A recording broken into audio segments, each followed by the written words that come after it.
दिलावर खान एक मुहज़्ज़ब माण्हू आहे। तव्हां बग़ैर सबूते उन में हथ न विझंदो, पर असां इहा शादी ॾियण लाइ तयारु आहियूं त हू पाण वटि रूपोश माण्हू रहाए थो। इहा शादी बि तव्हां तॾहिं ॾेई सघो था जॾहिं हुन वटां को रूपोश माण्हू हथ अचे। उहो बि तॾहिं हथ ईंदा जॾहिं तव्हां दिलावर खान जे ॻोठ मथां छापो हणंदव ऐं घर घर जी तलाशी वठंदव। हथ न अचण जी सूरत में ख़बर अथई दिलावर खान कहिड़ो क़दम खणी सघे थो। छा तव्हां दिलावर खान खां लारायो पिया? न कमाल खान न, मां लड़ाइण जी ॻाल्हि न पियो कयां, मां कानून जे उसूल जी ॻाल्हि पियो कयां। मां तव्हांजी दुश्मनी जे करे दिलावर खान मथां कॾहिं बि क़दम न खणंदुसि। ठीकु आहे, पोइ मुंहिंजो केस दर्ज कयो, कटियो FIR कापी दिलावर खान मथां। दिलावर खान पाण वटि रूपोश माण्हू रहाए थो ऐं उन्हनि खे असलो वग़ैरह फ़राहम करे थो। पर उन सां गॾु हुन असांखे क़तलु करण लाइ उन्हनि माण्हुनि खे कई चकर असां मथां इस्तेमालु करे चुको आहे। उन्हनि जे हमलनि खां असां त बची वियासीं, पर असांजा काफ़ी माण्हू मरिजी विया आहिनि। जिन माण्हुनि खे दिलावर खान इस्तेमालु करे थो उन्हनि में रुस्तम, खानू, आचर शामिल आहे ऐं इन्हनि माण्हुनि जे हथां मुंहिंजे भाउ अकमल खान खे अगवा करायो अथऊं, जंहिं अगवा जी क़ीमत ऐं मुंहिंजे भाउ जी आज़ादीअ लाइ दिलावर खान 10 लखनि जी घुर कई आहे। पैसा न ॾियण या पुलिस में कंप्लेन करण जी सूरत में मुंहिंजे भाउ खे मारियो वेंदो। DSP साहब ॾिसी छा रहिया आहियो? मुंहिंजो केस दर्ज कयो, मुंहिंजो केस दर्ज कयो। ॾिसो कमाल खान, मूं जेकॾहिं केस दर्ज कयो त तव्हां ऐं दिलावर खान अञा बि परे वञी पवंदो। जेकॾहिं तव्हां ऐं दिलावर खान जे विच में के हेठायूं मथायूं थियूं बि आहिनि त उहे टेबल ते वेही ॻाल्हियूं थी सघनि थियूं। हिकु टेबल ते वेही ॻाल्हियूं करणु ऐं करणु इहो कमु असां चङनि जो आहे। तव्हां पंहिंजी ड्यूटी कयो, ड्यूटी। कमाल खान, मां पंहिंजी ड्यूटी करे रहियो आहियां। हितां जो अमन क़ाइमु रखणु मुंहिंजो कमु आहे, मुंहिंजो। जेकॾहिं तव्हांजो कमु आहे त हितां जो अमन वियो काॾे? लाशनि मथां लाश किरनि पिया, माण्हुनि जो घरां निकिरणु महाल थी वियो आहे। जेकॾहिं मां हिते तव्हां वटि पहुतो आहियां त पाण सां गॾु 10 बॉडीगार्ड खयूं आयो आहियां। जेकॾहिं तव्हांखे यकीन न आहे न त ऑफिस जे ॿाहिरां ॾिसी सघो था त मुंहिंजे ॿाहिरे लाइ घणा माण्हू बीठा आहिनि। इहो माहौल तव्हां पाण पैदा कयो आहे, हाणे ॾोह असां मथां पिया ॾियो। मां तव्हां सां बहस करण न आयो आहियां DSP साहब। कंहिं जे लाइ कहिड़ो माहौल तयारु कयो आहे तव्हां हिन खे छॾे ॾियो। तव्हां मूंखे सिर्फ़ु एतिरो ॿुधायो त तव्हां मुंहिंजो केस दर्ज कयो था या मां अॻिते वञी कोर्ट या दरवाज़ा खड़कायां। छो पिया कमाल खान अहिड़ो ज़िद कयो? जेकॾहिं तव्हांजी रिपोर्ट दर्ज करे उन ते अमल कयो त ख़बर अथव उनजो अंजाम छा निकिरंदो। वधि में वधि असां ऐं दिलावर खान जी दुश्मनी पाण में वधंदी, ॿियो छा थींदो? इहो ई त मां नथो चाहियां। जेकॾहिं तव्हांजी दुश्मनी वधी त तव्हांखे त कुझु न थींदो। मरंदा वरी बि विच वारा ग़रीब जेकी लटे ऐं अझे लाइ आज़ुर्ता आहिनि, रोज़ानो हिकु वेलो कमाए खाइनि था। उन्हनि जो घरनि खां ॿाहिरि निकिरणु हराम थी वेंदो ऐं उन्हनि जा ॿार बुख वेगे तड़पंदा रहंदा। छा तव्हांखे इहो अहसासु नथो थिए? इहो अहसासु असांखे न, पर तव्हांखे करणु घुर्जे। हिते अमुन करणु तव्हांजो कमु आहे। असांजो कमु आहे अमुन कराइणु, पर अमुन में खलल विझणु तव्हांजो बि कमु न आहे। सम्झां थो त हिते कुझु कोन वरंदो, मूंखे अॻिते वञिणो ई पवंदो, छो त मुंहिंजो भाउ ज़ालमनि जे क़ैद में आहे ऐं मां पंहिंजे भाउ खे उन्हनि जे रहम करम ते छॾे कोन थो सघां। ठीकु आहे कमाल खान, ठीकु आहे। असां तव्हांजो केस दर्ज कयूं था ऐं जल्द कार्रवाई कंदासीं। कार्रवाई सुभाणे सां ई थियणु घुर्जे। मां दिलावर खान खे लाकअप जे पोयां ॾिसणु थो चाहियां। ओके कमाल खान, ओके। को बि मुजरिम कानून खां मथां न आहे। असां सुभाणे ई कार्रवाई कंदासीं। तव्हां ॾिसंदव जेकॾहिं को हुते मुजरिम हूंदो त उहो लाकअप जे अंदरि हूंदो।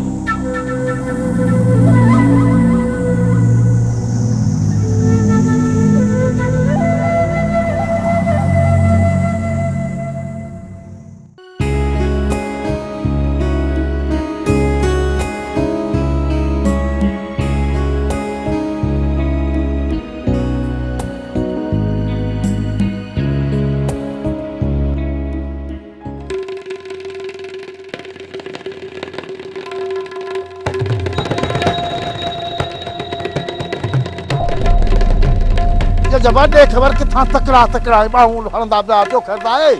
कमदार खैरा हद करे छड़ी मुंहिंजी घरवारी खे वठी वञी घर विहारियो अथसि। असां वठण विया आहियूं त बचायो ऐं उनजो भाउ असां सां अटकी पिया आहिनि। उनखे वठी अचण खां सवाई घर भॻा था वञो। बड़े भाऊ जबारा वा शाबाश तई। कमदार फछरी वॾी थींदी सोचूं था त पहिरियों रस सां मिलूं उनखे दाह ॾियूं। मजूरेस थधो माण्हू आहे। हू चवंदो बाबा 2 टे ॾींहं सब्र कयो त तव्हांजी पोइ ॻाल्हियूं ॿुधंदुमि। पोइ असांखे छा करणु घुरिजे? जबार ओकियो को ताड़े घर में घिरी पओसि छोरीअ गेले वञी पंहिंजे घर में हणो पोइ जेको थियो हुन खां ॾिसंदुमि। अदा चाचो कमदार सही थो चए। रईस नाराज़ थिए त उनखे तूं सम्झाइजां, बाक़ी इहो कमु असां पाण करे वठंदासीं। मां तव्हां सां ॿधल आहियां जबार। हिन महिल परू खान ते चॿी चढ़ियल आहे। जेसीं हिन कुटको न ईंदो न तेसीं लेवल में न ईंदो लेवल में। हींअर बि हुननि सां सुठो हशर कयो आहे चाचा कमदार। इहो परू वाला कुझु बि कोन्हे को। तव्हां हुनखे ईअं ई कुटियो जे पुट पतड़ ते कुटबो आहे तॾहिं वञी सवत में ईंदो। अछी ॾाढ़ी सां तॾहिं मुड़िया था वञूं। कहिड़ो पंहिंजो कारो मोकिलियूं?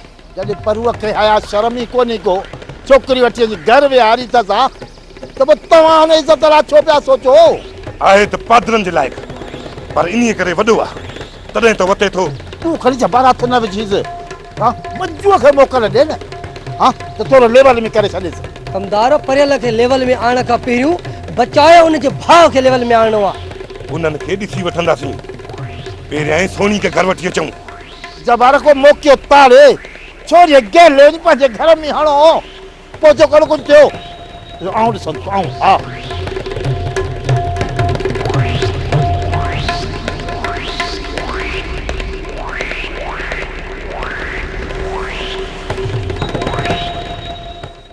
अरे वञ मां चवां थी जल्दी वञ हिते बीह छा थो करे।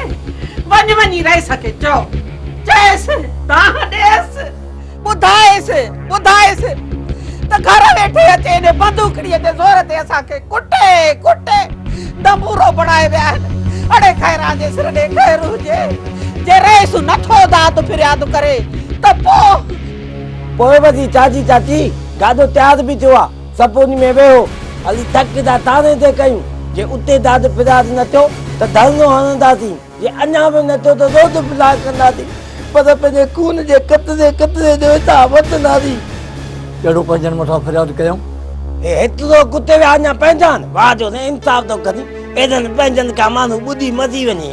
वञ बाबा वञ बचाए खे साण करे ऐं रेस खे चई अच। चाची अलाह भलाई कंदो। जेकॾहिं रईस दाद फिराद न कयो त हुननि खां हक़ हिसाब मां पाण वठंदुसि। न बाबा न, विढ़ण जी का बि ज़रूरत कान्हे का। मां पाण वञा थो रेस वटि। पोइ हद न टाइम छो थो ज़ाया करी। कदम वधाए अॻिते हल। चंद ते पहुतो इंसान महिनत जो आहे फल। चाची तूं पोइते थी या तूं हल।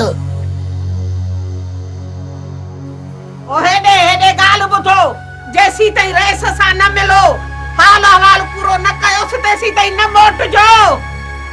अम्मा एतिरी मारा मारी खां सुठो आहे मूंखे छॾे ॾियो। मां ॼाणिया मुंहिंजो नसीब। अदी जेकॾहिं नसीब ते हलंदी आहीं त पादरनि खां सवाइ ॿियो कुझु बि कोन मिलंदई। पर जेका असां तुंहिंजे लाइ छिकताण कई आहे न इन खां पोइ वेंदी आहीं त घर में ॾाढी इज़त थींदई। खैरा जे सिर ॾे खैर हुजे जेसीं ताईं इन्हनि मिरुन जो दिमाग़ ठिकाणे न ईंदो तेसीं ताईं तोखे नाहे वञणो। ख़बर पए न जॾहिं मानी बि पाण पचाए खाए न को थां लटो बि पाण धोए न त पोइ सॼी ख़बर पवंदनि त केतिरे वीह सौ आहे। खैरा जे सिर ॾे खैर हुजे तूं कान धणकी नाहे जो तोसां इहा हालत कनि। तोखे बंदि करे घर में कैदियाणी करे वेहारनि। न भेण सां मिलण ॾियनि न माउ सां मिलण ॾियनि। ॼण को तूं खून बदे जे एवज़ में आई आहे। चाची अलाह भलाई कंदो। जेकॾहिं रईस दाद फिराद न कयो त हुननि खां हक़ हिसाब मां पाण वठंदुसि ऐं ॿुधाईंदोसांनि त घणे वीह सौ आहे।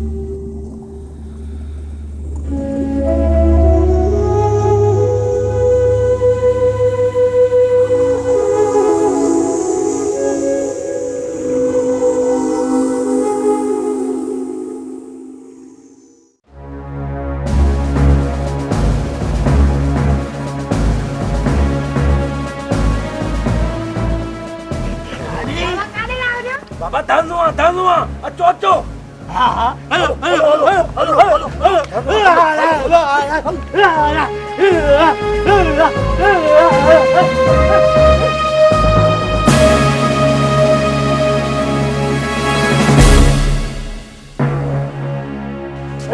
बाबा खैर थे?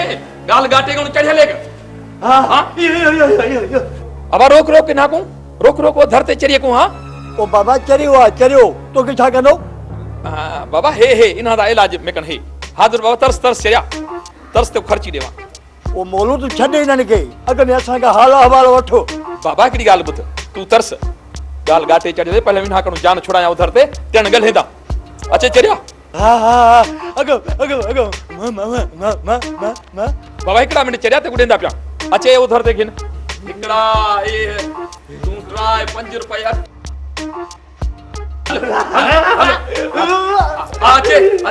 अचे तू खर्ची घिन अचे तू भी घिन हेलो हेलो हुन उधर ते हेलो केना बेठा ना हेलो बाबा दे उत खबर तुसा ये रेल लगी आंदे वे तुसा न खैर ते उधर ते कबदार रेस दा मिलणो आ रेस बाबा बांधा कोनी रेस दी डीएसपी दी मीटिंग पे हल्दी है उधर ते। अरे नी मीटिंग दी के छद पाजो असां जी देस दा मीटिंग दी फिट करा। वाह वाह मुड़ सही जंडरी ते लथल इना को छोनी तेरी मीटिंग फिक्स कराया उधर भी। हां अब गाल त बुध या मीटिंग केडी माला ताई हलदी बाबा गाल बुध गाल गाटे चढ़ले रेस मिले हथी कई तुसा रात आया भाई। वाह रे बाबा कमाल तो कदी एदी मुठ दा मदन कुंदु गंदा दा वतन वदी न के के मिला थी तासु एक बे के बंदी विदना थी। बाबा जेसती सब्र करो जेसते रेस न मुलाकात न थी ववे मुलाकात वरी थादी को देश के दिया जा मुलाकात करूं सफा को अण पजले बाबा जेसती तुसाडी रेस न मुलाकात नहीं थी जेसती तुसा सब्र करो गाल गाटे चढ़ले ओ धरती। अरे तब तो पानो जदा समझान जा वरी जे कने तो के गाल गाते ते चली वया न त असां जे गेद त मथे ते चली वया मां वडो खूनी मानू हाने जे कने बिया ते के जे सामो आया थी न त खून थींदा खून यार मोलू तू छडे इन जी गाल उनके चाचा मैं ते को हिकड़ा दफा गाल बुधाई न रेस दी ए डीएसपी दी मीटिंग पे हल्दी तुसा को आखियो न रात आया भाई। अला मोलू जब्बारी मजुआर ने हद का वधिक ना इंसाफी कई है तो बाबा ने रेस दा मिलन तमाम जरूरी है। चाचा मैं ते को हिकड़ा दफा गाल बुधाई न रेस दी ए डीएसपी दी मीटिंग पे हल्दी तुसा को आखियो न रात आया भाई। बाबा सुकून रेस को गाल बुधाए वे जे तू सारा मसला हल थी वे ए गाल गाटे तू लहे ओ धरते चाचा ने हलन जी कर असल गाल गाते हिन जे चलेला मुझा वरी असां के तो हल बाबा इते कुछ भी कोन थींदो हलिया ई जा तो अचो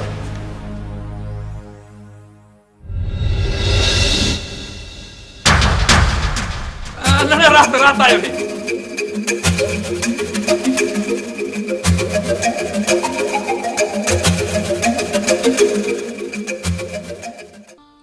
गाल या ना है दिलावर खान असल मूसा खान जिद ते भी चलाए छो जो तव्हां के फैसले में मोट ना ही दिनी इन ही जे करे। निसार खान असां आहियूं मोहबती माण्हू सभिनी जो भलो चाहियूं था पर इन जो मक़सदु इहो नाहे त को असीं कमज़ोर आहियूं।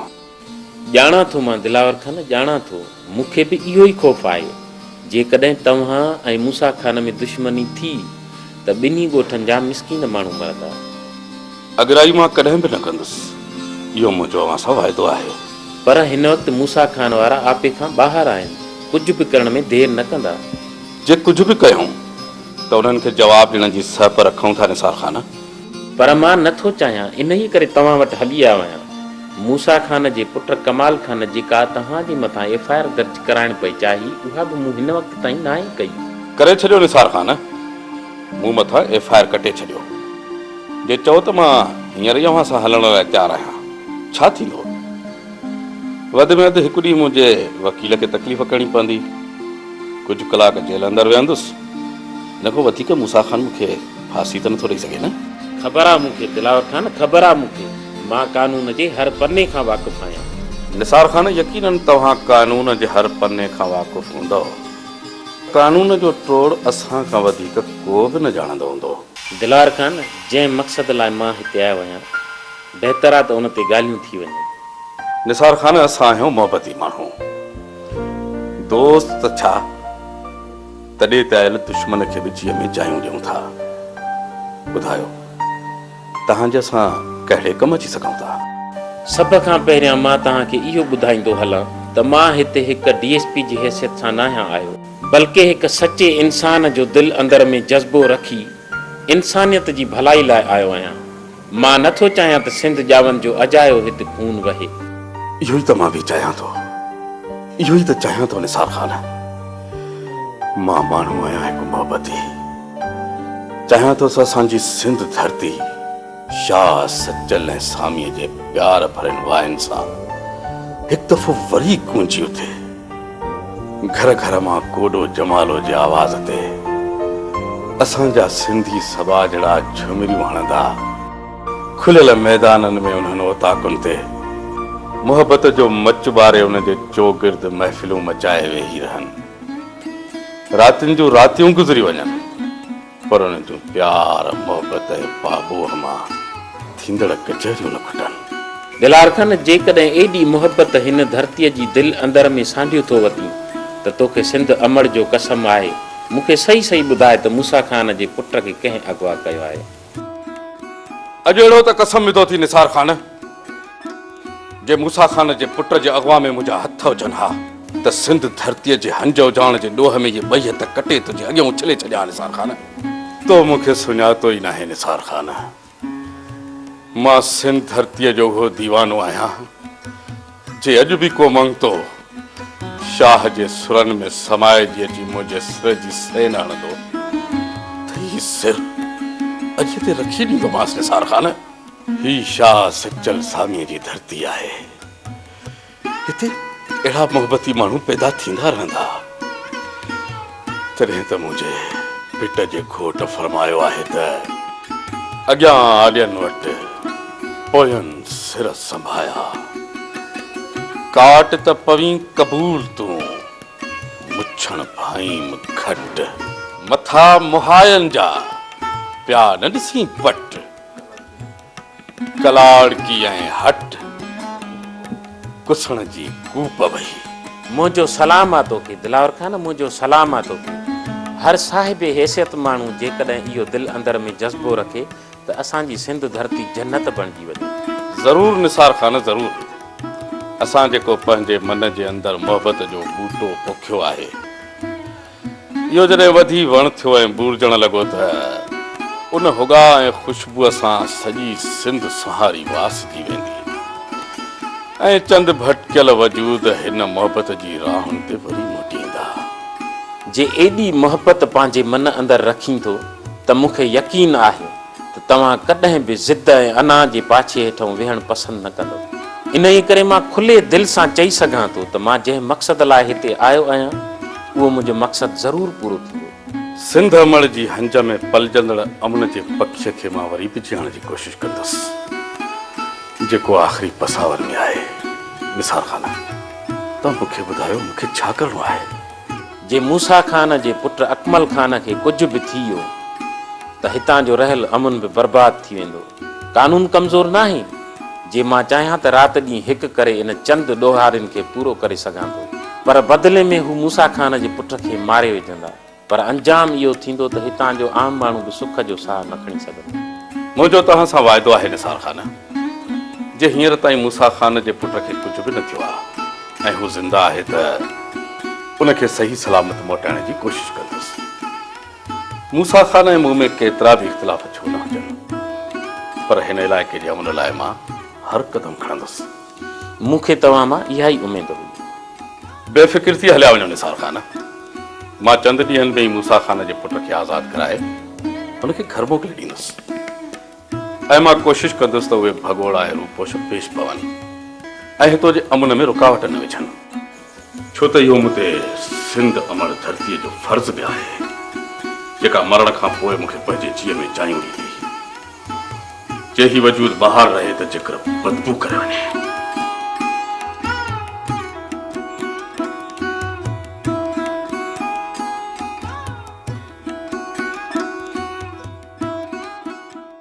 कुछ भी थी पए सुमर, कुछ भी थी पए,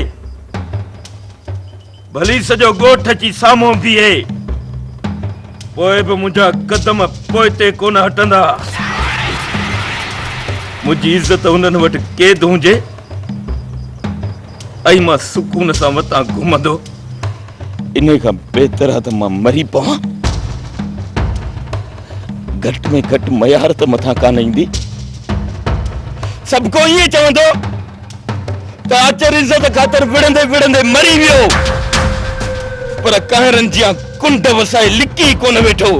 मञूं था अचर मञूं त इज़तुनि मथां सिर बि क़ुर्बान कबा आहिनि, पर हींअर इहा तुंहिंजी जल्दबाज़ी बेवकूफ़ी हूंदी। हा चर सुमर सही तो चए, जे पहिरियों चक्कर असां नाकाम वियासीं त ॿीहर मौक़ो न मिलंदो।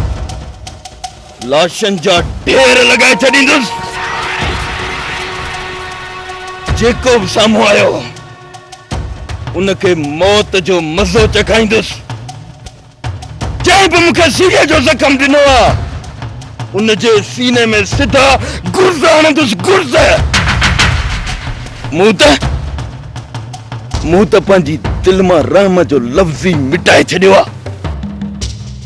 जेकॾहिं कंहिं ते रहम करणो ई नाहे त पोइ वापसि खाली मोटण जो सुवाल ई पैदा नथो थिए।